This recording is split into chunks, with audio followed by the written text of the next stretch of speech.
सनातन धर्म में शंख का विशेष महत्व है और इसे घर के मंदिर में रखना बहुत शुभ माना जाता है।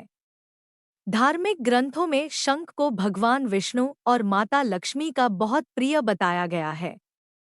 इसलिए माना जाता है कि जिस घर में शंख होता है वहां भगवान विष्णु का वास होता है, और जहां भगवान विष्णु होंगे वहां महालक्ष्मी स्वयं आ जाती हैं। घर पर शंख रखने का केवल धार्मिक पहलू ही नहीं, बल्कि शंख को बजाना सेहत की दृष्टि से भी बहुत लाभकारी माना जाता है। आइए जानते हैं शंख के फायदों के बारे में।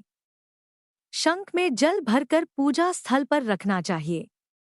इस जल को जहां भी छिड़का जाता है वह स्थान पवित्र हो जाता है, यानी वहां से नकारात्मक ऊर्जा दूर हो जाती है। साथ ही उस जल को बच्चे को पिलाने पर उसकी बौद्धिक क्षमता का विकास होता है। शंख की ध्वनि से सात्विक ऊर्जा का संचार होता है और जादूटोना और दूसरी नकारात्मक शक्तियों का भय नहीं रहता। नियमित शंख बजाने से फेफड़ों का व्यायाम होता है और हृदय रोग की आशंका कम हो जाती है। समुद्र मंथन के दौरान 8वें रत्न के रूप में गणेश शंख की उत्पत्ति हुई थी। इस शंख की आकृति बिल्कुल गणेश जी जैसी दिखती थी, इसलिए इसका नाम गणेश शंख रखा गया। यह शंख दरिद्रतानाशक और धन प्राप्ति का कारक है। गणेश शंख प्रकृति का मनुष्य के लिए अनूठा उपहार है। दक्षिणावर्ती शंख का घर में होना बहुत ही शुभ माना जाता है। इस शंख को घर में बजाने से पॉजिटिव एनर्जी आती है। दक्षिणावर्ती शंख को दाएं हाथ से पकड़ा जाता है। इस शंख को देवस्वरूप माना गया है और इसके पूजन से लक्ष्मी प्राप्ति के साथ साथ संपत्ति भी बढ़ती है। कौरी शंख बेहद दुर्लभ पाया जाता है।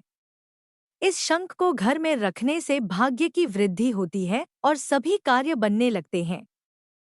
कौरी को कई जगह कौड़ी भी कहा जाता है और पीली कौड़ियां घर में रखने से धन वृद्धि होती है।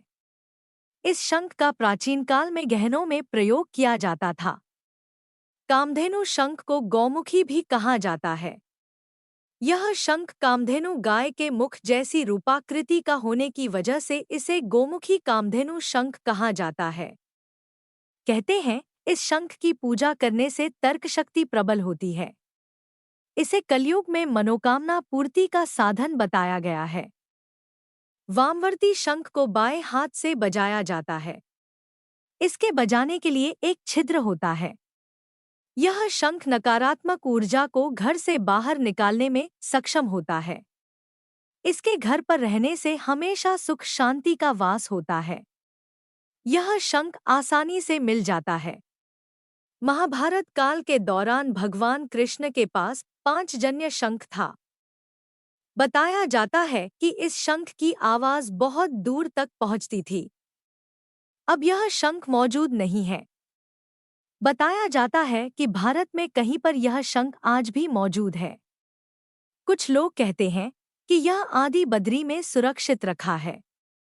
वैसे ही पौंड्र शंख भीष्म के पास और युधिष्ठिर के शंख का नाम अनंत विजय था। अर्जुन के शंख का नाम देवदत्त था। हीरा शंख को पहाड़ी शंख भी कहा जाता है। तांत्रिक लोग महालक्ष्मी की पूजा के लिए इस शंख का प्रयोग करते हैं।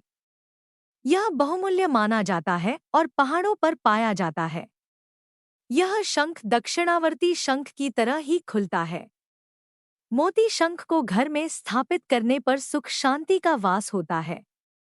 साथ ही यह हृदय रोगनाशक भी माना गया है।